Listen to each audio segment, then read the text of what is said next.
The police officer shined his flashlight on the homeless man sleeping under the park bench, ready to issue another citation for vagrancy. "Move along, buddy. You can't sleep here." But when the old man sat up and the officer saw the faded marine tattoo on his weathered arm, everything changed. Because the vagrant he was about to arrest had once pulled 3 officers out of a burning Humvee in Da Nang, including the father of the cop standing in front of him. Welcome to Warrior Voice. Before we continue this emotional story, tell us in the comments from which city in the world you are watching this video today. And if you think stories like this need to be heard, hit that subscribe button to support the channel. We're growing every day, and I sincerely thank you for being a part of it. The rain had been falling for 3 days straight, turning the usually peaceful Riverside Park into a muddy reminder of why most people stayed indoors. But for Tommy Rivera, 68 years old and 3 months into homelessness, the weather was just another challenge to endure. He had fashioned a shelter from cardboard boxes and a torn blue tarp, wedged between a park bench and the concrete base of a memorial statue. It wasn't much, but it kept most of the rain off his back and provided some shelter from the wind that cut through his worn military jacket like a blade. Tommy had been sleeping in the same spot for 2 weeks now, ever since the previous location under the bridge had been cleared out by city maintenance. Before that, it had been a doorway behind a closed restaurant, and before that, a construction site that had been abandoned when the developer ran out of money. He had become an expert in temporary shelter, in making himself invisible, in the delicate art of surviving on the streets without drawing too much attention from authorities or other homeless people who might see his few possessions as worth taking. His belongings were modest but essential. A backpack with a broken zipper that contained a change of clothes, a photo of his unit from 1971, and his discharge papers wrapped in plastic. A sleeping bag that had seen better decades. A small camping stove he had bought from a pawn shop with money earned from returning bottles and cans, and a shopping cart he had found abandoned behind a grocery store, now loaded with everything else he owned in the world. The cart's wheels squeaked when he moved it, a sound that had become the rhythm of his daily existence. Tommy's routine was as precise as any military operation he had ever been part of. He would wake before dawn, pack his belongings quickly and quietly, and move to a different part of the park for the day. Around 6 a.m., he would walk to the public restroom to wash as best he could in the sink, using a small bar of soap he kept wrapped in a plastic bag. By 7 a.m., he would be seated on a bench near the park entrance, reading discarded newspapers and watching the morning joggers and dog walkers go about their comfortable lives. He had learned to become invisible to the regular park users. Most people looked right through him, their eyes sliding past his presence as if he were just another piece of park furniture. Occasionally, someone would drop a few coins in the small cup he kept beside him, usually without making eye contact or speaking. The generous ones might leave a dollar bill or a half-eaten sandwich. The suspicious ones would call him lazy or tell him to get a job, as if solutions to complex problems were as simple as wanting them to be solved. Tommy didn't panhandle aggressively. He had too much pride for that, a pride that had been both his salvation and his downfall over the years. He would sit quietly, sometimes reading, sometimes just watching the world go by, grateful for any kindness but never demanding it. The few conversations he had were with other homeless individuals who understood the unspoken rules of street life. Respect each other's space, share information about safe places and free meals, and watch each other's backs when possible. The police patrols had become part of his routine as well. Different officers worked different shifts, and Tommy had learned to recognize them by their patrol car numbers and their attitudes toward people like him. Some were understanding, even sympathetic. They would check on him to make sure he was okay, sometimes bringing coffee or directing him to social services that might be able to help. Others saw him as a problem to be managed, a violation of city ordinances that reflected poorly on their ability to keep the parks clean for tax-paying citizens. Officer James Rodriguez, badge number 4471, fell into the second category. He was a 15-year veteran of the police force, a efficient, and no-nonsense in his approach to patrol duty. Rodriguez took pride in keeping his assigned areas free of what he considered quality-of-life violations: public intoxication, vagrancy, loitering, and the various other minor crimes that made middle-class citizens uncomfortable. He wasn't cruel, but he wasn't particularly empathetic either. In his experience, homeless people were usually homeless for reasons that had more to do with personal choices than systemic failures. Rodriguez had encountered Tommy several times over the past 2 weeks, each interaction following the same script. He would find the old man sleeping or sitting in the park, inform him that sleeping in public spaces was against city ordinances, and tell him to move along. Tommy would comply without argument, gathering his possessions and wheeling his cart to a different location. It was a game of cat and mouse that both men understood, played out with professional courtesy but without warmth. On this particular night, Rodriguez was working the midnight to 8 a.m. shift, patrolling the downtown area that included Riverside Park. The rain had kept most potential troublemakers indoors, making for a quiet night that was punctuated only by routine checks on businesses and the occasional domestic disturbance call. Around 2:30 a.m., he decided to make his regular sweep through the park, more out of habit than any expectation of finding problems. The beam of his flashlight cut through the darkness as he walked the familiar paths, checking the usual spots where people sometimes slept or used drugs. Near the memorial statue, he spotted the telltale shape of someone sleeping under the bench. Rodriguez sighed, recognizing the cardboard shelter and the shopping cart parked nearby. It was Tommy again, persistent in his determination to sleep in unauthorized locations. "Move along, buddy," Rodriguez called out, his voice carrying the authority of someone accustomed to being obeyed.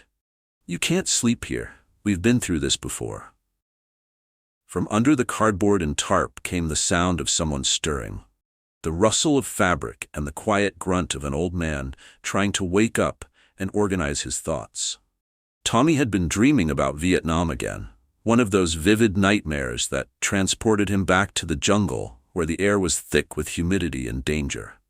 The transition from sleeping to waking was always difficult, a disorienting journey from one reality to another.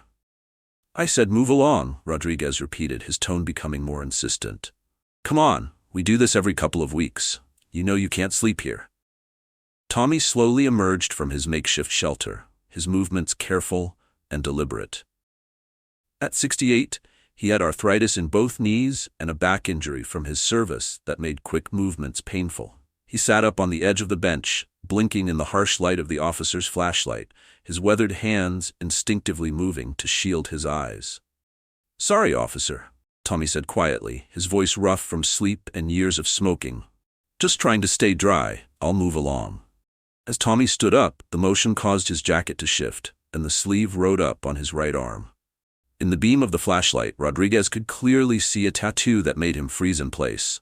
It was a Marine Corps eagle, globe and anchor, faded with age, but still recognizable.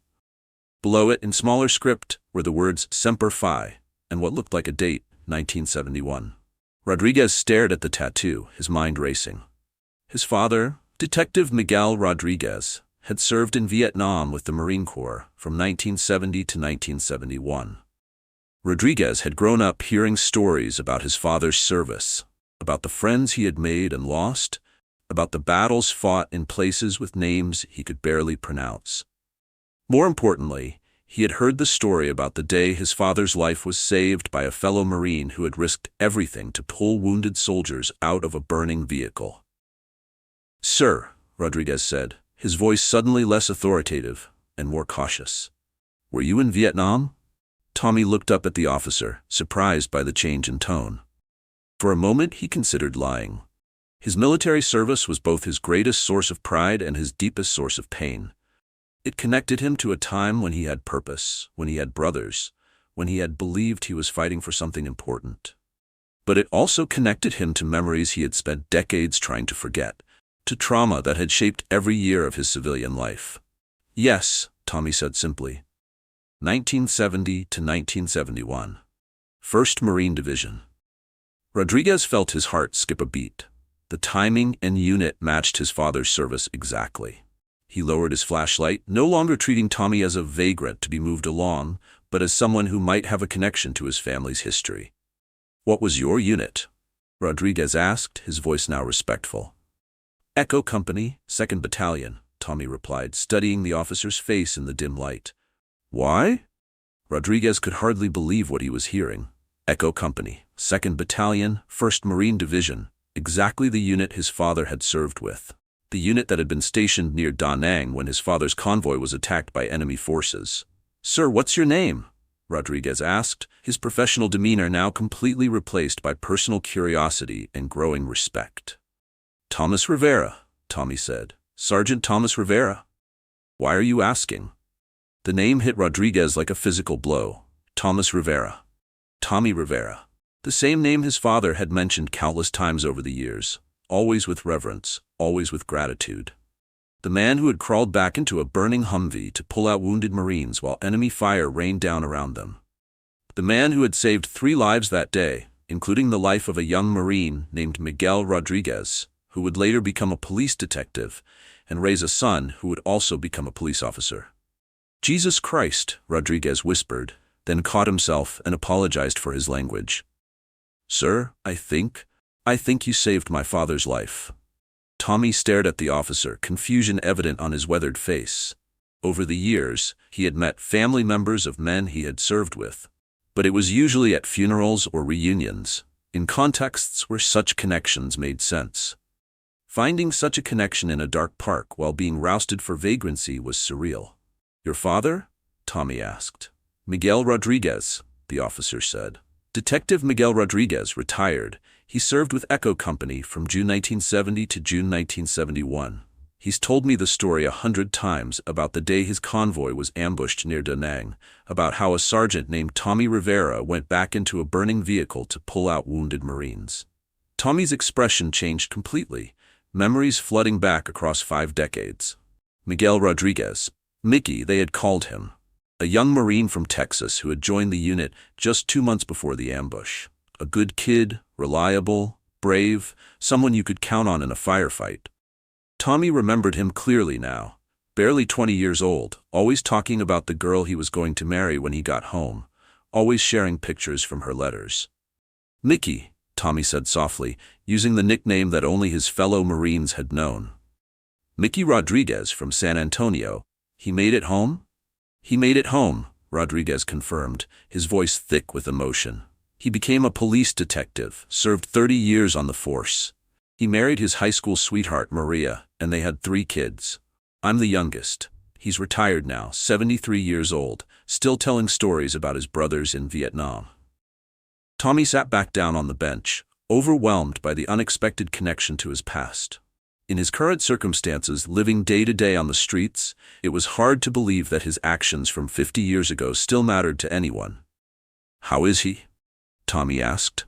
Is he okay?" "He's good," Rodriguez said, sitting down on the bench beside Tommy, his role as law enforcement officer temporarily forgotten. "He lives with my mother in a retirement community about 20 minutes from here.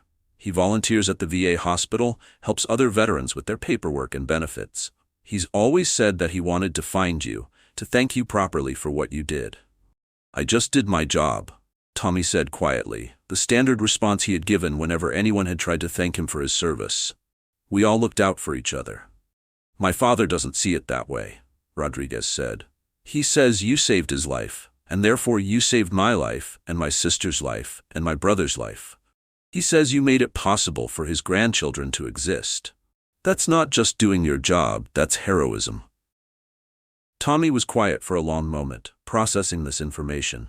He had spent so many years focused on survival, on getting through each day, that he had forgotten how his actions in Vietnam might have continued to ripple through other people's lives. "Sir," Rodriguez said carefully, "I have to ask, how did you end up?" He gestured around them, indicating the park, the cardboard shelter, the shopping cart full of possessions. Tommy sighed deeply, a sound that carried decades of disappointment and struggle. It was a long story, one that he rarely told in its entirety, because most people didn't want to hear about the complex ways that trauma and circumstance could derail a life. "It's been a long road," he said finally. I came back from Vietnam in 1971, like a lot of guys did. No parades, no thank you, just a bus ticket home and a discharge paper. I tried to adjust, tried to go back to the life I had before, but nothing fit anymore. Everything seemed too trivial, too safe, too removed from the intensity of what I'd experienced. Rodriguez listened intently, recognizing elements of stories his father had told about other veterans who hadn't been as fortunate in their transitions home. I had nightmares, flashbacks, what they call PTSD now, but didn't have a name for them, Tommy continued. I started drinking to quiet the memories, and drinking led to other problems. Lost jobs, lost relationships, lost my apartment. I've been sober for 3 years now, but by then I'd burned too many bridges. Social Security barely covers food, and there's a waiting list for subsidized housing that's longer than my likely lifespan. The VA? Rodriguez asked. I get some benefits, but navigating the system is like fighting a war all over again, Tommy said with bitter humor. Paperwork, appointments, bureaucracy. I'm staying on a list for housing assistance, but they say it could be 2 years or more. Rodriguez was shocked. He had always assumed that veterans, especially combat veterans, received the support they needed from the government they had served. His father had been fortunate. He had come home to a job with the police department, to a family support system, to a community that had helped him transition. But he was beginning to understand that his father's experience was more the exception than the rule. Sir, Rodriguez said, you can't keep sleeping in the park. It's not safe, and it's not right. I know, Tommy said, but the shelters are. He paused, trying to find a diplomatic way to describe the reality of homeless shelters. They're not safe either. Too many people with too many problems in too small a space. I'd rather take my chances out here. Rodriguez thought about his own home, a small 2-bedroom apartment he shared with his girlfriend. It wasn't much, but it was warm and dry and safe. He thought about his father, who had been saved by the man sitting beside him on a park bench. He thought about the debt that could never be repaid but might possibly be acknowledged. Sir, Rodriguez said, I want you to come home with me. Tommy looked at him in surprise. Officer, that's very kind, but… James, Rodriguez interrupted. My name is James, and it's not kindness, it's family. You don't know me, Tommy protested. I could be dangerous, unstable. That's what most people think about homeless veterans. My father knows you, Rodriguez said firmly, and that's enough for me. Besides, you saved his life. The least I can do is offer you a warm place to sleep and a hot meal. Tommy stared at the young officer, overwhelmed by the unexpected generosity. After months of being treated as a problem to be solved or a nuisance to be moved along, he was being offered genuine hospitality from someone who had every reason to arrest him instead. I couldn't impose like that, Tommy said. You're not imposing, Rodriguez insisted. You're accepting what should have been offered to you 50 years ago when you came home. You're letting someone return a favor that's been waiting to be returned for half a century. Tommy was quiet for a long moment, considering the offer. Pride had kept him from accepting charity many times over the years, but this felt different. This wasn't charity, this was connection, recognition, family. What about your girlfriend? Tommy asked. She might not be comfortable having a strange homeless man in her home. She's working a double shift at the hospital, Rodriguez said. She won't be home until tomorrow evening. And when I tell her who you are, what you did for my father, she'll be honored to have you. Tommy looked around the park, at his cardboard shelter and his shopping cart full of belongings, at the life he had been living for 3 months. Then he looked at the young police officer who had transformed from an authority figure enforcing city ordinances into a son of one of his Marines, offering him dignity and shelter. Okay, Tommy said quietly, thank you. Rodriguez smiled, the first genuine smile he had worn during a shift in months. Thank you, sir, for everything. The drive to Rodriguez's apartment took 15 minutes, during which time both men sat in comfortable silence, processing the unexpected turn their night had taken. Tommy's shopping cart and belongings were loaded into the back of Rodriguez's personal car, which he had retrieved from the police station parking lot after clearing the arrangement with his supervisor. Rodriguez's apartment was small but clean, a typical young professional's space with minimal furniture and too many electronic devices. To Tommy, who had been sleeping on cardboard for months, it felt like luxury. The carpet was soft under his feet, the heating worked, and there was a bathroom with hot water and privacy. The couch pulls out into a bed, Rodriguez explained, demonstrating the mechanism. Fresh sheets are in the hall closet. Kitchen is yours. There's not much food, but you're welcome to whatever you can find. I usually work nights, so you'll have the place to yourself during the day. Tommy tested the couch bed, marveling at the softness of the mattress and the clean smell of the sheets. This is incredibly generous, James. I don't know how to thank you. You already did, Rodriguez replied. 50 years ago. The next morning, Rodriguez called his father before heading to bed after his shift. The conversation was emotional and intense, with Miguel Rodriguez barely able to believe that Tommy Rivera had been found, and found in circumstances that demanded immediate action. Bring him here, Miguel insisted. I want to see him, to thank him properly, and we need to figure out how to help him. Dad, he's proud, Rodriguez warned. He doesn't want charity. It's not charity, Miguel said firmly, echoing his son's words from the night before. It's family taking care of family. 3 days later, Tommy found himself sitting in the living room of a comfortable retirement community apartment, looking at a man he hadn't seen in 50 years. Miguel Rodriguez had aged as they all had, but his eyes were the same, sharp, intelligent, and filled with the warmth that had made him popular with his fellow Marines. Tommy Rivera, Miguel said, standing up from his chair with some effort and extending his hand. I can't believe it's really you. Mickey Rodriguez, Tommy replied, accepting the handshake that turned into an emotional embrace. You look good. Retirement suits you. For the next several hours, the two men talked about their shared experiences in Vietnam, about the friends they had lost and the friends who had made it home. They talked about the ambush that had brought them together, about the split-second decisions that had determined who lived and who died. They talked about the years that had followed, about the different paths their lives had taken. Miguel had thrived after his return from Vietnam. The discipline and teamwork he had learned in the Marines had served him well in police work. He had built a career, a family, a community of friends and colleagues who respected him.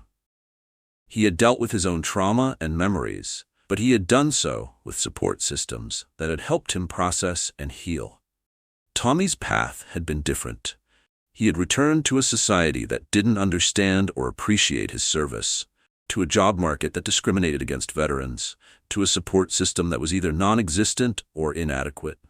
The trauma that Miguel had processed with help, Tommy had carried alone, and the weight of it had eventually crushed the life he had tried to build. It's not fair, Miguel said when Tommy finished explaining how he had ended up homeless. You saved my life, and you should have been taken care of. We should have taken better care of all our brothers. It is what it is, Tommy said with the philosophical acceptance of someone who had learned to survive by not dwelling on injustice. No, Miguel said firmly. It's what it was. Now we're going to make it what it should be. Over the following weeks, Miguel Rodriguez mobilized his network of connections to help Tommy rebuild his life. As a retired police detective, he knew people in social services, at the VA, in local government, and in the veteran community. More importantly, he knew how to navigate bureaucratic systems and how to make phone calls that got results. Within a month, Tommy had been moved to the top of the waiting list for subsidized senior housing. His VA benefits were reviewed and increased to reflect disabilities that had never been properly documented. He was connected with medical care for health problems that had gone untreated for years. Most importantly, he was surrounded by people who treated him not as a problem to be solved, but as a hero who deserved honor and support. James Rodriguez continued to check on Tommy regularly, their relationship evolving from that of law enforcement officer and homeless individual to something approaching family. Tommy began attending family dinners at Miguel's apartment, sharing holidays and celebrations with people who appreciated his service and his sacrifice.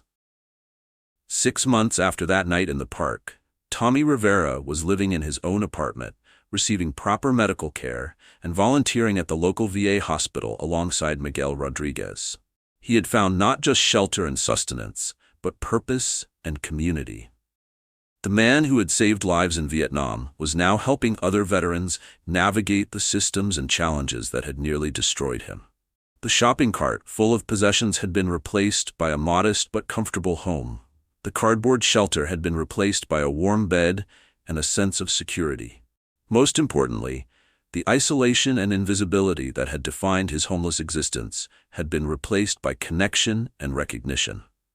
Officer James Rodriguez still worked the midnight shift, still patrolled Riverside Park, still encountered homeless individuals who needed to be moved along from unauthorized sleeping areas. But his approach had changed completely. Now he looked beyond the surface, asked about military service, and connected people with resources rather than simply enforcing ordinances. "You never know," he would tell his fellow officers, "who might be sleeping under that bench. Sometimes heroes don't wear uniforms anymore. Sometimes they wear torn jackets and sleep on cardboard, invisible to a society that has forgotten their service. Sometimes salvation comes not through grand gestures or government programs, but through the simple recognition that every person has a story, and some stories include chapters of heroism that deserve to be remembered and honored." Tommy Rivera never asked for a parade or recognition. He never demanded special treatment or complained about his circumstances. He just tried to survive each day with the same courage and determination that had carried him through the jungles of Vietnam. But when someone finally took the time to see past his circumstances, to his character, when someone recognized that the homeless man was also a hero, it reminded everyone involved that dignity and respect shouldn't depend on housing status or economic circumstances. This story was brought to you by Warrior Voice. Before we leave you today, here's our question. Have you ever looked past someone's circumstances to see their true story? Tell us in the comments about a time when you discovered that someone was more than they appeared to be. And if you think stories like this need to be heard, hit that subscribe button to support the channel. We'll see you in the next one.